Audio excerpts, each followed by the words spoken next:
Namaskar, my all dear aspirants for CUET 2022. I am Shikha, your mentor, to help you in the completion of syllabus for the subject English. Idiom and phrases series is going on. We have seen idiom and phrases alphabetically. Yesterday we have completed A to C. Today we will move on after that. आज हम D से start करेंगे. Alphabetically idioms I am providing you that will help you, and all these idioms are important. So start करते हैं D से. First is dark horse, one who was previously unknown and is now prominent. Means पहले जिसे कोई नहीं जानता था but आज उसे जानते हैं, that is called dark horse. Next is dad ringer, 100% identical or a duplicate. So dad ringer you can say a fake or a duplicate. Next is devil's advocate. The meaning is quite long. Try to understand is devil's advocate. Devil हम जानते हैं monster मतलब बुरा आदमी, bad person. उसका advocate क्या मतलब है इसका? Someone who takes a position for the sake of an argument. जो किसी argument के लिए position लेता है. Means किसी argument, कोई argument चल रहा है और वो किसी की तरफ से बोल रहा है without believing in that particular side of a argument. Means you are not believing. Means you are taking part of an argument. कोई बहस चल रही है, आप उसमें पार्ट ले रहे हो बट आप उसमें बिलीव नहीं कर रहे हो. It can also mean one who presents a counter argument for a position they do believe in to another debater. या इसका मतलब ये है कि वो लोग जो किसी डिबेट में या आर्ग्यूमेंट में किसी बहस में भाग ले रहे हैं, लेकिन वो जो काउंटर आर्ग्यूमेंट है, काउंटर इज कॉल्ड, जो दूसरे वाला जो दूसरा बोल रहा है उसमें वो बिलीव करते हैं. मतलब क्या हुआ कि आप जिसकी तरफ से बोल रहे हो, you are not taking words from that side. आप किसी और की तरफ से, यानी कि fake your fake support you are showing. So this is called devil's advocate. यानी advocacy आप किसी और की कर रहे हो बट आपके मन में किसके लिए सपोर्ट है? दूसरे वाले के लिए सपोर्ट है. ठीक है, नेक्स्ट देखते हैं dog's days of summer. Dog days of summer. Wow, this is means dog day of summer. This means the hottest day of the summer season. ठीक है, तो अभी कभी भी बहुत ज़्यादा गर्मी पड़े तो आप उसमें इडियम यूज़ कर सकते हो, dog days of summer. अगर हम डेली अपनी लाइफ में डेली कन्वर्सेशन में भी थोड़े से इडियम आपने यूज़ कर लिए ना तो आपको याद होने लगेंगे. नेक्स्ट देखो, don't count your chickens before they hatch. इसका मतलब क्या है? Don't rely on it until you're sure about it. Means don't count, don't start counting how many chickens you got. मतलब किसी भी चीज़ पे विश्वास मत करो जब तक आप उसके लिए श्योर नहीं हो. सुनी सुनाई बातों पे विश्वास नहीं करना चाहिए. Next is don't look a gift horse in the mouth. When someone gives you a gift, don't be ungrateful. Don't look a gift horse in a mouth. Means if anybody is gifting you something, then don't forget that you should be grateful, and when the time comes you should also give the gift to that person. So इसका मतलब क्या हुआ? Don't look a gift horse in the mouth. यहाँ पे gift से थोड़ा सा आपको लग जाएगा कि ये रिलेटेड टू गिफ्ट है.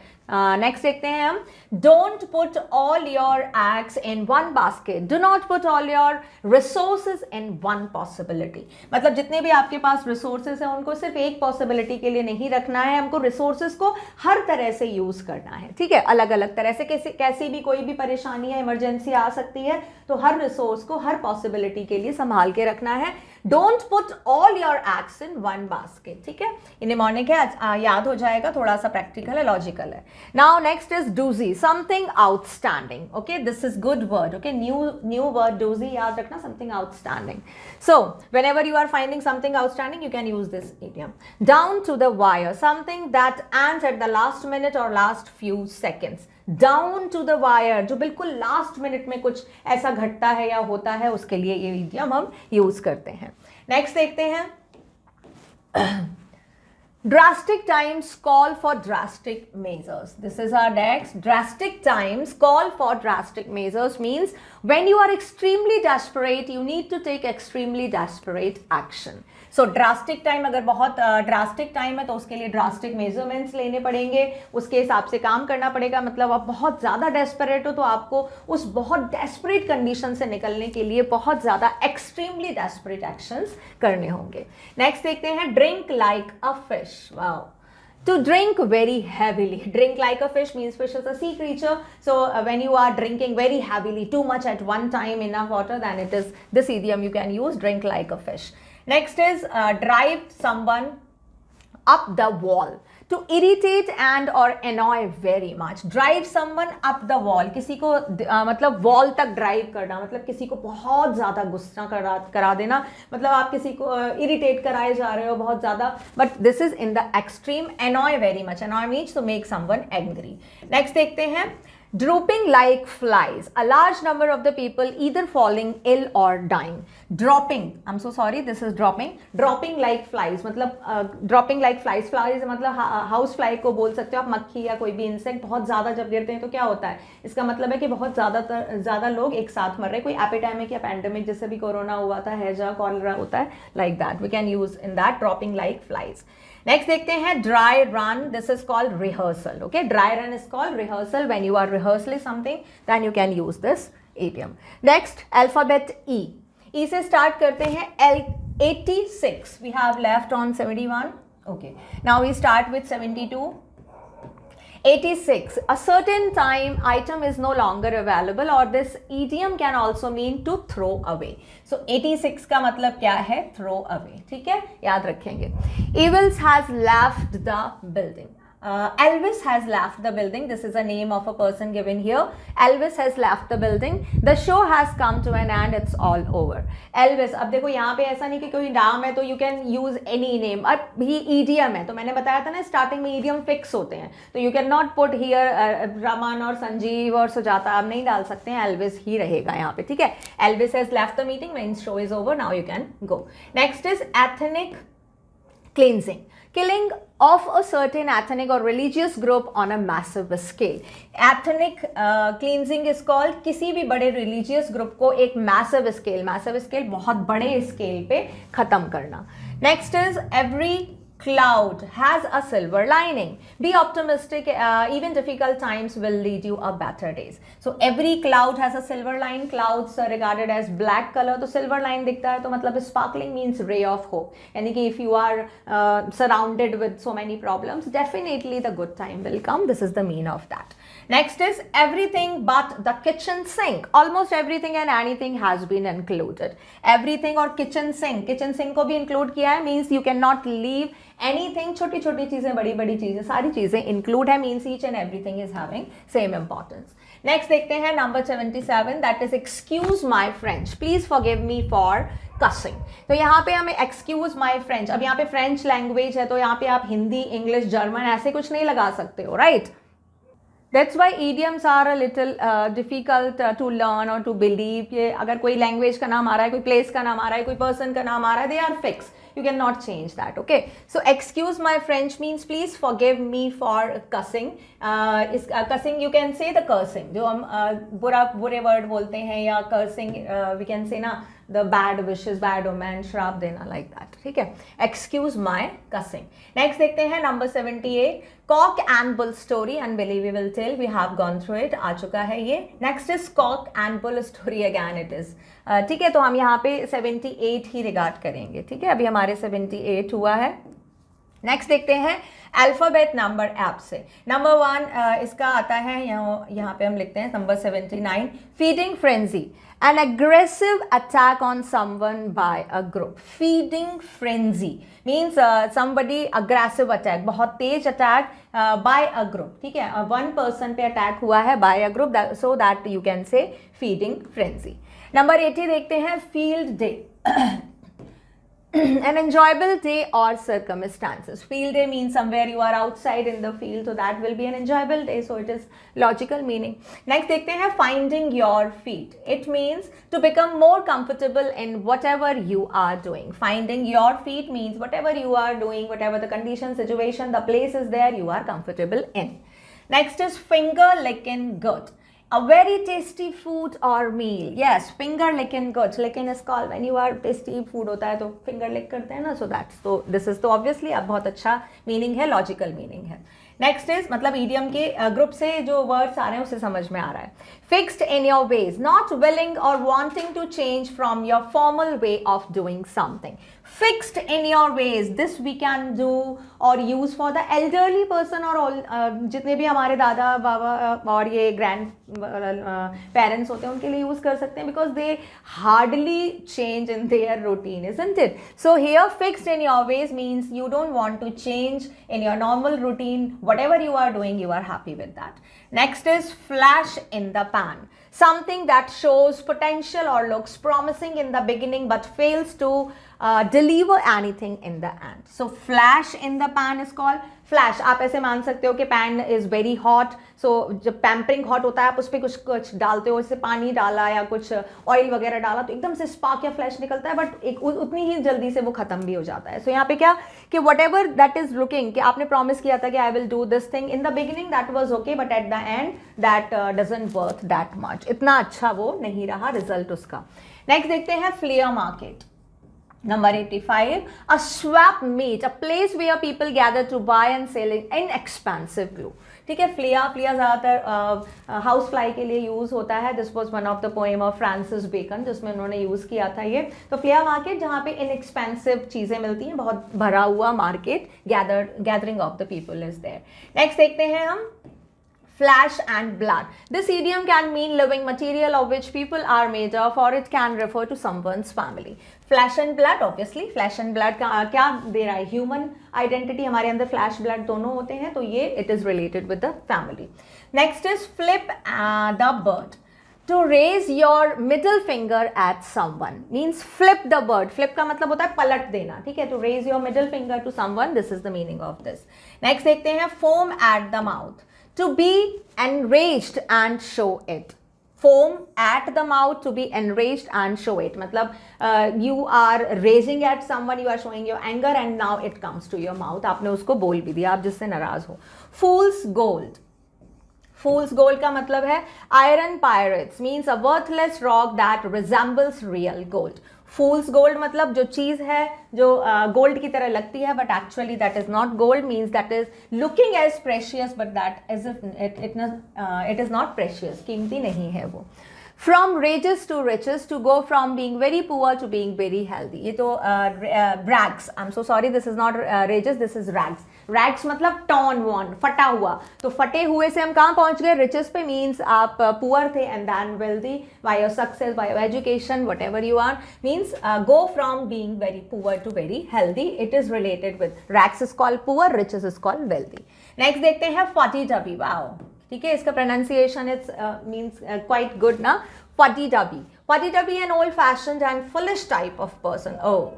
Fuddy-dubby is called old-fashioned person. Means pronunciation is very good but the meaning is not good, right? Full mounty. Next देखते हैं full mounty means this idiom can mean either the whole thing or the completely nude. Full mounty. Okay, mounty you can say completely uncover, completely whole thing. पूरी चीज को एक साथ देखना, that is full mounty. Next देखते हैं funny farm. Funny farm means a mental institutional facility. Funny farm is called mental institutional facility जहाँ पे आपको mental relaxation से related कुछ चीज़ें मिले, that where they can get the relaxation of the mind, वहाँ पे आप ये use कर सकते हो. अब देखते हैं अल्फ़ाबेट G से EFG. Get down to brass tacks, to become serious about something. So get down brass tacks. Brass जो आपका पीतल होता है उससे, tracks मतलब जो हमारे ट्रेन ट्रैक होते हैं उससे मान लो आप, तो ये मेटल की बात हो रही है. तो get down to brass tack means become very serious, means now you are not serious but now be serious about that. तो आप बोल सकते हो just get down to brass tack कि आप serious हो जाओ. So get over it, this is for you. अब आपका एग्जाम आने वाला है तो please get down to brass tacks. Get over it, to move beyond something that is bothering you. Get over it means आपको किसी चीज़ से परेशानी हो रही है and आप उससे दूर जाना चाहते हो, so get over it. Next देखते हैं get up in the wrong side of the bed. Someone who is having a horrible day. Wrong side of the bed का मतलब horrible day, normal day नहीं रहा हमारा, कोई horrible day था, तो इससे आप relate कर सकते हो. Next is get your walking papers. Get fired from a job. Get your walking papers means you are walking, the papers are falling down, ऐसे आप कुछ निमोनिक लगा लो, मतलब get fired from a job, आपको job से बाहर निकाल दिया गया है. नेक्स्ट देखते हैं give him the slip. इसका मीनिंग है टू गेट अवे फ्रॉम और to escape. Give him the slip मतलब एस्केप, उसको हमने स्लिप दी और वो भाग गया. Next is go down like a lead balloon to be received badly by an audience. So go down like a lead balloon, नीचे बलून जब नीचे आता है मतलब क्या हुआ कि something is very serious, something is not received badly means audience is not very happy with the performance. Next देखते हैं नंबर 100 हमारा आ गया है go for broke. To gamble everything you have. Gamble is called when you are playing the cards, okay, and gambling में everything whatever you are having you have put in that, ठीक है, जैसे हमारा महाभारत में था go for broke. So go out on a limb. Next देखते हैं go out on a limb means put yourself in a tough position in order to support someone or something. Go out on a limb. Limb means your hands or your legs means a limb. We use 2 legs for walking, 2 hands for doing the work, but when you are using one limb means you are not in the position, you are in tough position, but even then you are giving supporting hand to any other person. Next देखते हैं 102 go the extra mile, going above and beyond whatever is required for the task at hand. आपको जो करना है, जैसा performance देना है, आप उससे अच्छा दे रहे हो, बेहतर दे रहे हो, तो उसका मतलब है go the extra mile. ठीक है. नेक्स्ट देखते हैं हम अपना good Samaritan. Good Samaritan means someone who helps others when they are in need with no discussion for compensation and no thought of a reward. Wow. Good Samaritan मतलब आप किसी की मदद कर रहे हो बिना कुछ चाहे हुए रिटर्न में. Means you don't want anything in return, you just helping the others with your kind and clear heart. Now next is graveyard shift, number 104. Working hours from about 12 to 8 a.m. the time of the day when most other people are sleeping. So graveyard shift. Graveyard से आपको याद रहेगा, graveyard मतलब कब्रिस्तान में ये सारे लोग जितने भी होते हैं non living, this is the time for that person. So if you are doing something in this time means this is the correct idiom for you, graveyard shift.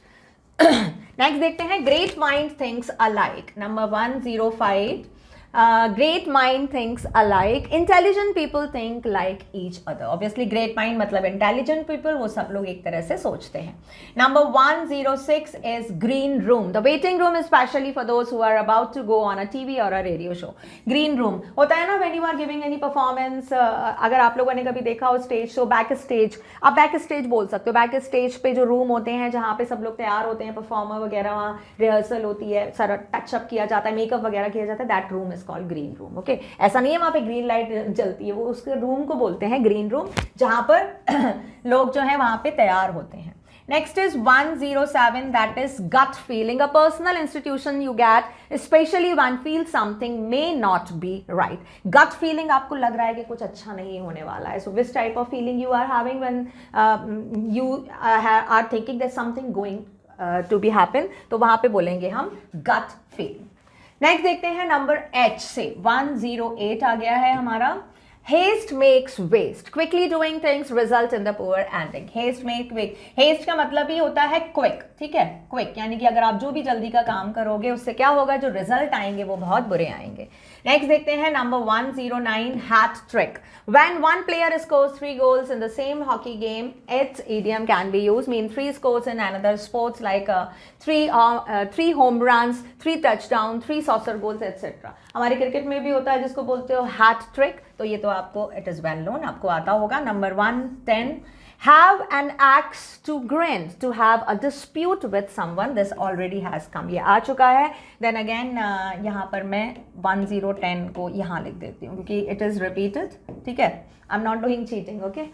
He lost his hat, angry and overcome by emotion. He lost his hat मतलब angry and emotion. head में क्या होता है, head में दिमाग होता है. जब दिमाग आपका घूम गया, मतलब क्या हुआ, यू लॉस्ट योर इमोशन और overcome bye emotion, angry and overcome bye emotion, आप गुस्सा हो गए हो, इमोशनल हो गए हो, वो किससे होता है, जब आपका हेड घूम जाता है.